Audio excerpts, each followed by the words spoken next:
So we got a 6v1 going on over here, ladies and gentlemen, where JD Vance, he showed up on The View, and they thought they were just going to basically have their way, get a bunch of gotcha moments, and just basically be able to say, see, to their audience, see, look at how embarrassing this is for this presidency. And it really didn't go like that. JD Vance came back with facts over their feelings, over their just basically just making stuff up at certain points in this freaking interview. And so we got a lot to get into. Let's start right here.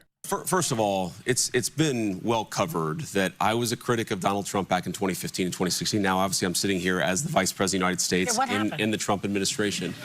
Well, Joy, a little humility, actually. I think that when you make predictions and those predictions turn out to be false, you got to ask yourself, well, what made me wrong about that? What did I not understand or not appreciate? For example, I said that Donald Trump's economic policies would not lead to wage growth. They did in the first term. That was actually a major thing. I said that we couldn't bring back any of those factory jobs because I kind of had given into this idea that those jobs were disappearing. But actually, Donald Trump, you saw a manufacturing boom during that administration. So there's a certain point. Let me just this question. So there's a certain point where you say, you know, I made predictions about this. I ended up being wrong. Yeah. And in politics and anything, I think it's important to just say, you know what? I got some things wrong, and I was wrong about him.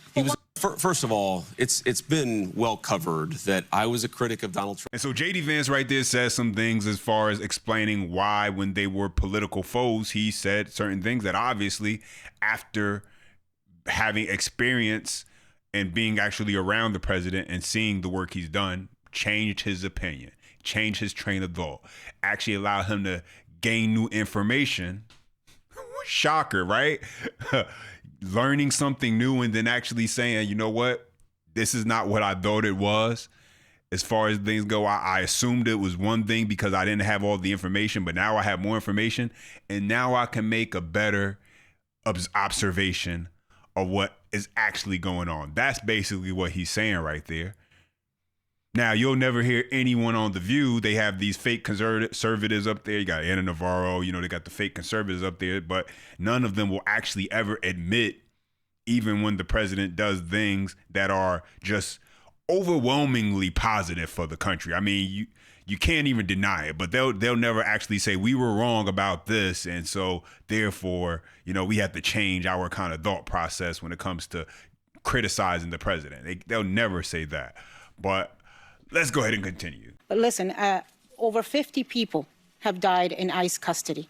There are thousands of children, 6,200, that are being held in places like Dilley Detention Center. The people that have visited those detention centers, I don't know if you have, talk about the subhuman, infrahuman conditions, the lack of clean water, the lack of medical attention, the lack of education. I would urge you as a Christian and as a father to visit those detention centers where the children are being held and make sure that the conditions are up to the values that we hold in this country. So you guys have thrown a lot at me, and I see we got 30 seconds left here. But let me say, number one, you're the Vice President. You can go long. I'd like to pick up on this theme because I think it's really important. We do have to strike a balance, of course, between enforcing our laws. We don't want to dehumanize people. That is the balance that, look, law enforcement, what I'd say about this, law enforcement is always inherently not a very pretty process, especially when you're dealing sometimes with violent people, with people who are resisting arrest. Some of the people that I've been told by the media were completely peaceful, had never violated any laws. You actually look into the record and you find out that those people were actually being violent, or they did have a criminal record. They had a sex trafficking conviction. The majority of people that ICE is rounding up and taking out of their homes from their families, they're separating families. They're using children as bait. But the majority are not criminals. But can I respond to that, guys? Let me just say this. Okay. So you talk about the children. Here's what I'd say. Do we know that during the last administration, we had tens of thousands of children who were sex trafficked by the cartels, who were brought into our country in profoundly dangerous and predatory conditions? Let's talk about this administration. But here's the point. Unless you enforce the border, you invite that kind of conduct. You think that our immigration policies are inhumane based on the reporting of one person with a political bias. What I'm telling you is that it's inhumane to allow cartels to sex traffic people across our border. And by the way, please hold on. I appreciate that. We're going to get you back, Anna. We're coming back. That's the part they don't want to talk about. And you see, as soon as he brought it up, she tried to pivot quickly. Oh, let's talk about what's going on in this administration. No, hold on. Because it's connected. The reason why it was necessary for Trump to even do all of that, I mean, we all know about now, is because we saw the caravans. We saw the mass numbers of people flooding into this country. Now, what you didn't see the children being trafficked, the women being trafficked. But that happened. That's the part they don't want to talk about. And Trump shut that down, and now that the borders basically is shut down, nobody's coming across. Who do you think that's to the advantage of? Do you think that's saving some children's lives, some women's lives who aren't being brought into a life that they don't want to be brought into, forced to do things that they don't want to do? But the View doesn't want to talk about that. You get these liberal women up here who have this radical left agenda, talking points, and the second that somebody actually comes back with facts and evidence to refute what they're saying, it's like, well, no, we don't want to talk about that part of it. Let's just focus on this part because it allows me to be right and make my point. But now let's go to this next part where they try to basically accuse Trump of being a racist and not liking black people. And so take a look. What did black people do to this administration that has allowed it to really stigmatize folks of color? And you know how hard it is. You have folks of color in your family. Sure. I mean, talk about being condescending, right? You know what it's like. You got people in your family who are people of color. I mean, she's referring to his wife, and obviously, you know, his wife's side of the family. So what? The automatic assumption that, well, you know, since this person is a person of color, they must be oppressed. On some level, they had to be oppressed at some point. They had to experience hate and bigotry. Don't let them validate their own experience for themselves. We can just tell you they experienced it, we know it, and he should know better because it's just universally known that it's gonna happen to you. I mean, give me a break. So when you see, you know, things, the Emmett Till stuff coming down, or them doing all kinds of removal of information of black heroes, how does that sit with you? Well, what exactly are you talking about, Whoopi? Because you just, I know Emmett Till was the kid. No, I want to know what she's. You don't know what I'm talking about. Your actual point. So in a lot of the museums, there's so many. You know, where they're taking down the actual history that happened in this country. Slavery happened. All kinds of stuff happened, and it seems that it has been very easy for this administration to remove that and also to denigrate black folks who have worked their behinds off to get this American dream. How do you, I mean, you know better. Wow. What is she even talking about? She literally said nothing. She just talked in circles and then said, you see what's going on? They doing it to black folk. That's what she said. He said, give me an example, something, you know, so that way I can better understand. And then she said, it's just so many, but I can't really give you one. That whole thing that people do when they claim they have so much evidence, but yet can't seem to come up with one concrete piece of evidence to make their point.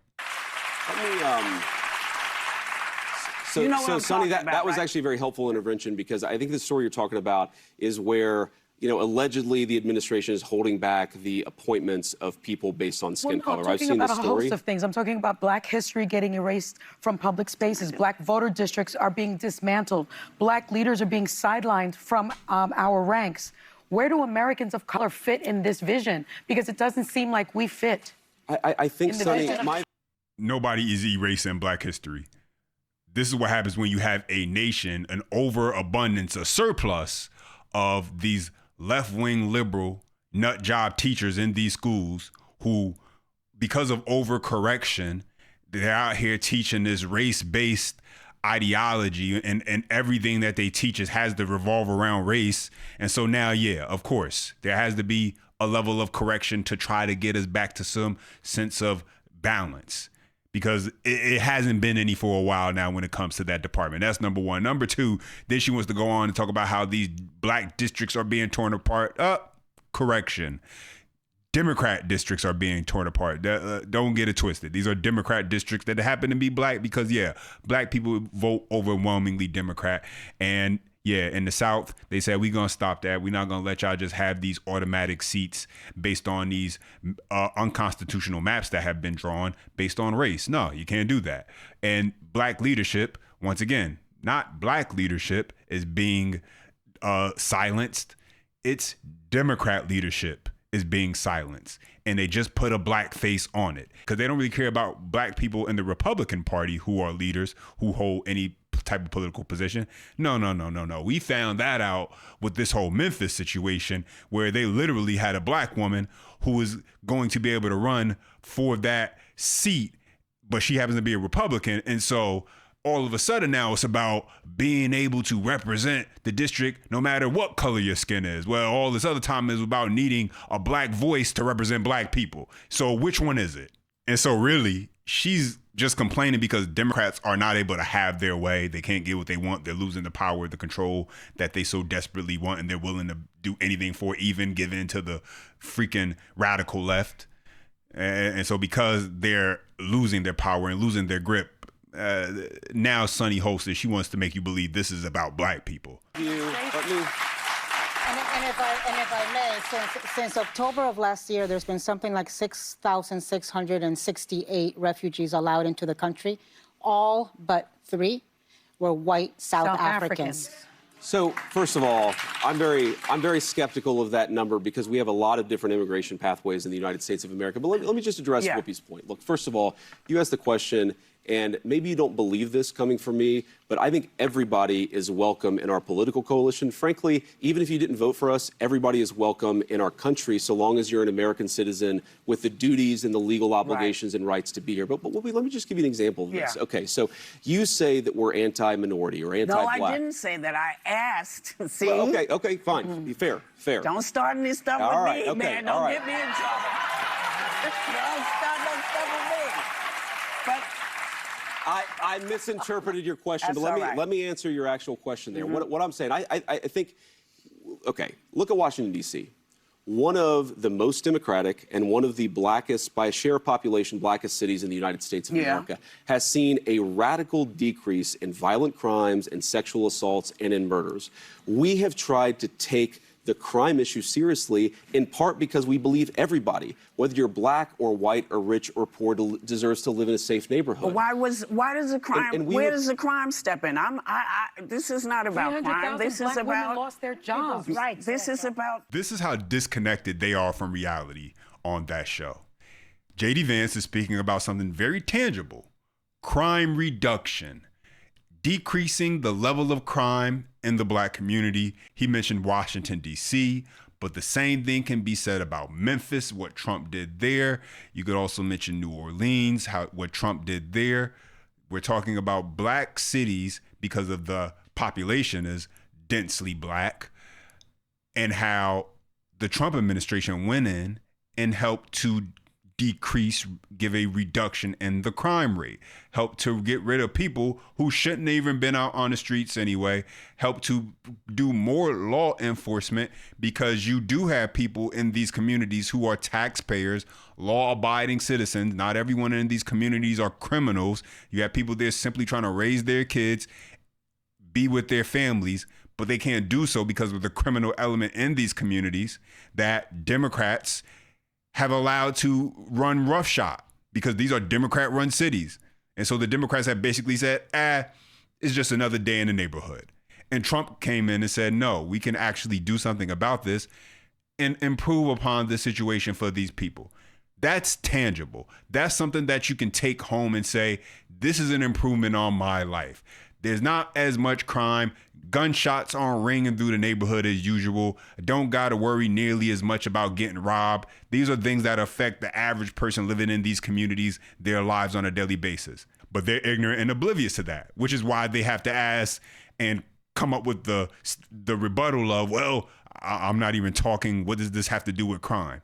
It has everything to do with issues in the black community. And if you're making the argument that Trump somehow is trying to silence black voices, doesn't care about black people, basically is what they really want to say, but they're on ABC network television. They're not going to come out right and say it, but that's what they want to say. Trump doesn't care about black people. He's racist. And so when you give proof and you give a rebuttal, basically refuting that, then it's like, well, what does that have to do with anything? We want to talk about this thing over here that's making our point. We don't want to talk about anything that you're saying that basically nullifies what we're talking about. No. We got to keep it over here. Let's ignore facts. You think we're dealing with facts on this show? This ain't a fact-based show. This is an emotionally driven propaganda machine for the Democrat Party. That's what this show is. And Sonny Holston's over here talking about 300 black women lost their job. Tell the whole story. Say the whole truth. That's what happens when the government is subsidizing the job market. And it's not the private sector, which is what the president currently is focusing on, creating and generating jobs through the private sector, not through the government. Because when the government is creating all the jobs and they're government jobs, that means that's more taxpayer dollars that has to be used to help maintain those jobs. Somebody's got to pay them, and it's the taxpayers who are paying them versus the private sector, which is the consumer. Businesses paying them. This is about human Sonny, rights. What you're saying is we got to do more on the economy. And black history has been erased from public spaces. Black history is not erased from public spaces. Guys, we do have to get to Iran when we get back. There's some very important news to I'm telling you, we celebrate black history. We celebrate all American history in this administration. You guys might be skeptical of this, but I promise you it's true. I have to go to break. Anna, God, please, we have more with Vice President J.D. Vance when we come back. Don't do that. And so there you guys have it. J.D. Vance, he handled himself well. 6v1, one man versus 6 cackling hens. And J.D. Vance won, I believe, in this situation as far as things go. It's obviously going to be one of those situations where they want to steer the conversation one way. They want to try to keep on saying, well, look at this and look at this and look at this. And he constantly came back with facts to refute their emotions. And so let me know what you guys think about this. Drop your comments down below. I appreciate when you guys chime in. Don't forget, smash that thumbs up. You enjoy the content. For more, subscribe to the channel. And as always, until next time.